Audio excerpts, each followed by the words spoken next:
history plays a major role in human knowledge, in the sense that, understanding what was and what it is there now helps you understand what was in between, right? And knowing the history will allow you to, be able to picture how bad or how good things have gotten, and then in this instance, how bad things have gotten.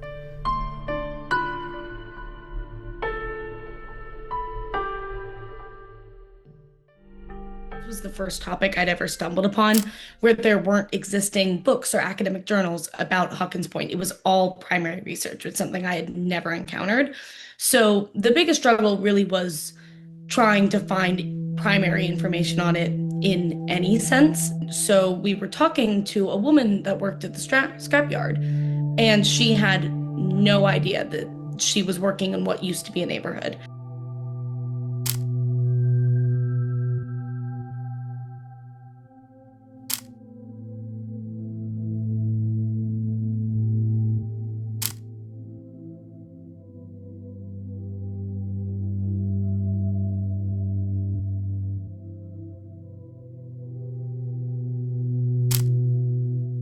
It was a semi-rural area. They raised a lot of stuff. They had a lot of orchards. Everybody had fruit trees. Most everybody had gardens and chickens, and you had goats and geese. And we'd go in those woods, especially in the fall of the year, when it got near Christmas time, people used to make wreaths. And you could go in the woods and get what they call ground holly, some coonberries, and regular holly. And they would get grapevines from the woods, and most people in the neighborhood, that was their winter money. It was a fun place to live because by us being, everybody was kin, everybody grew up together, and everybody watched out for everybody. It was just a big family affair out there, and it's really nice, calm place to live. We played together. It was predominantly a black neighborhood. We had about 3 white families that lived out there. From our neighborhood, we had to go to 154 in Fairfield. So it was before the time of integration. We had one bus, and the bus would come and get the white kids first and bring them to Curtis Bay, come back and get us and carry us past Curtis Bay, past Victory in Fairfield.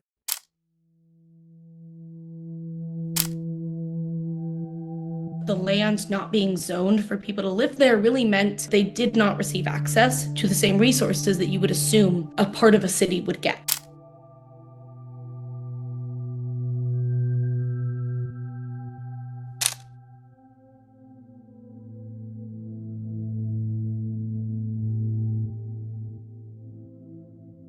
Hawkins Point has always been an incredibly critical piece of Baltimore's infrastructure, even before it was annexed into the city in the early 20th century.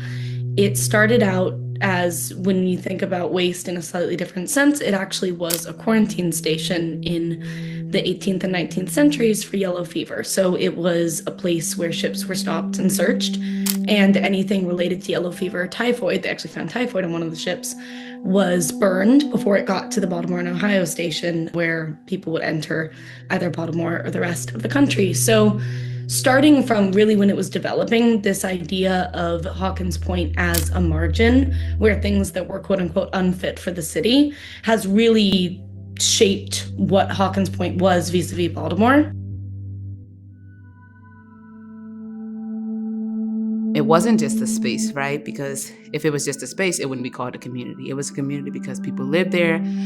People went to church there. They had a good time. They grew trees together. They ate from those trees together. Land was rezoned from agricultural to heavy industrial use, which essentially, I'm not a zoning expert, but heavy industrial use doesn't allow for mixed use and is really an area where people are supposed to go into work and then come out. There's not this assumption that people will be living there long term. And even though there was a neighborhood, it was never zoned as residential. Hawkins Point became really well known for industrial development. And in particular, 2 of the industries that were there were Davison, which became W.R. Grace, as well as the Glidden Paint Company, which was acquired by SCM Chemicals, and they both manufactured extremely toxic substances. And So the waste had to be deposited nearby. There was really no safe way to transport it. So a lot of industry in Baltimore around that time had incredibly hazardous waste, and Hawkins Point was seen as a natural place to put it because it had just been the center of so much waste in the past. One of the first chemicals that was processed in Hawkins Point was fertilizer and agrochemicals, and it's quite literally stinky business because a lot of fertilizer at that point was bird poop that had been imported from the Galapagos. And so there was a ferry at Hawkins Point that would carry workers to and from the plant. And it was a ferry that wasn't used by other people, even though it was open to public. And one of the executives of W.R. Grace remembered in an interview he did with his daughter that it was partially because the fertilizer smelled so bad, but it was also because they primarily hired Black workers because they were the only ones who were willing to work with that material. And so it became this sort of cycle. There was a system that was even bigger that said because those people were people of color, that it did not matter what their struggles was. It didn't matter if they erased their communities. It didn't matter if they tried to even erase them in their history. They said that some of the industries around there, I don't know if it was Glidden's or they had another chemical plant, Davison's, who was really, cause I can't remember who they said was really dumping this stuff in that pond, but it became a waste pond. My father told us don't go back there because you might get sick. But I don't know where it came from. But I remember because we could go back there and they could fish and get big old snapping turtles and stuff out of that pond. But then it slowly became, and it got real dark green looking. It was kind of brownish water years ago, but it turned real green. And they said they were dumping chemicals and stuff. When you think of where to put a lot of these different waste facilities, it's always here. It's always literally, you can call it before it happens, that it's going to be in South Baltimore. And moving into the 70s and 80s, Hawkins Point was seen as a sacrifice stone by members of what would become the Maryland Department of the Environment, where it had already been contaminated beyond the point of repair. And they decided that when the city needed more landfills, they would go in Hawkins Point, even though this entire history, up until 1982, it was an active and lively neighborhood. And people always lived there until essentially Hawkins Point became so much of the waste infrastructure in Baltimore, the neighborhood ceased to exist.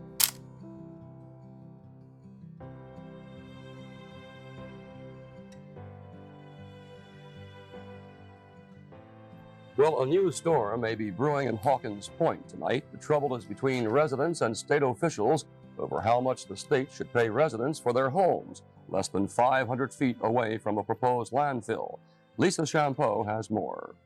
Rhonda Jackson was born on Hawkins Point Road, and like most of her neighbors, she greeted the latest news with mixed emotions. The state has come up with $1.5 million to relocate Jackson's family and 22 other families away from its proposed landfill nearby. But for many of the residents, that $1.5 million may not be enough. I really don't think that it's enough that they're going to give us because we're selling much more than just an area here. We're selling our homes and our heritage. It's not likely the state will offer residents any more than fair market value for their homes. Although residents fear dust pollution, the state has maintained consistently the landfill will not be health hazardous. The bottom line is that we pay them the fair market value. If they agree to that, and if they don't agree, they don't have to move. We wouldn't even have considered leaving here if it hadn't been a landfill. Our own position on this is that they really aren't in any jeopardy where they are. I will move if the majority move, and if the price is right. But if the price not right, why move? If the price isn't right, Hawkins Point residents say they'll fight again to keep the landfill from even opening up. In other words, they'll return to square one. The State Board of Public Works must first approve of the relocation money.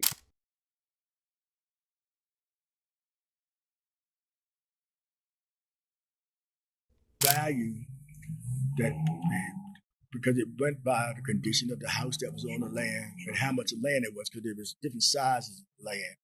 So I don't know what everybody else got, but I can only speak for what I know we got. It was between $65,000 and $70,000, and then it was a place. Where are we going? See, and it was difficult because we broke family up, and so everybody had to relocate, and it was a really sad time. And nobody, I haven't heard, I didn't hear anybody say, but I'm glad we moved. This long-standing community that had been in Hawkins Point since around the 17th century was bought out in a year, and then industry disintegrated by a couple decades later. And one through line within Hawkins Point that I think is so critical to remember is this idea that people in community can endure in a way that industry can't.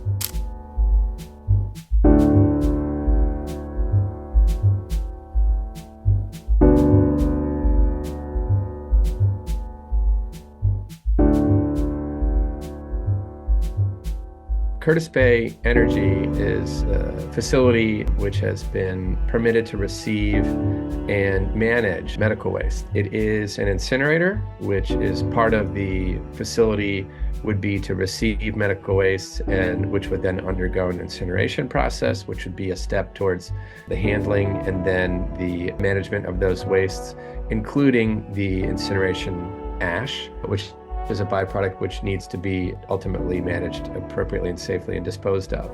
It is, as I understand it, among the largest, if not the largest, medical waste incinerator in the United States. And it has had a track record of permit violations and operating concerns.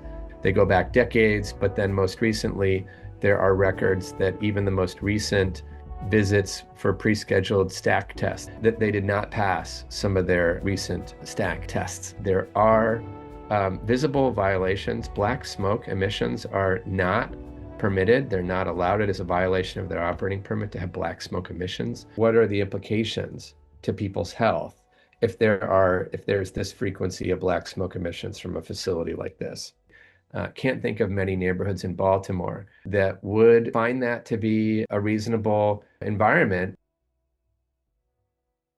I really can't overstate how important it is that Hawkins Point is remembered. There's a great quote from one of the heads of the Hawkins Point Neighborhood Association, the little aide from City Hall. This could be as good as a neighborhood as any in the city.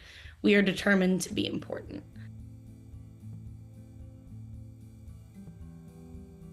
I think it's important to know the history, especially for our example in South Baltimore, of Hawkins and Wagner's Point in Fairfield. If you were to just stand there right now, you wouldn't come to think that there was a community there where there is nothing but industry now. The framing of the destruction of Hawkins Point as just sort of a long buildup to eventual complete destruction was never inevitable. And it's critically important that we remember that story. And on the one hand, inherently because the residents deserve to be remembered. But secondly, for the sake of their neighbors. Hawkins Point, if nothing else, should serve as a memory that Curtis Bay shouldn't go through the same thing. This fight didn't start with Free Your Voice. It didn't start with South Baltimore Community Land Trust. There was a bigger fight before us. There was fighting back in Hawkins Point when it was being dislocated. Who's to say that that same history isn't going to repeat itself if we don't fight back and if we don't create policies to protect these communities?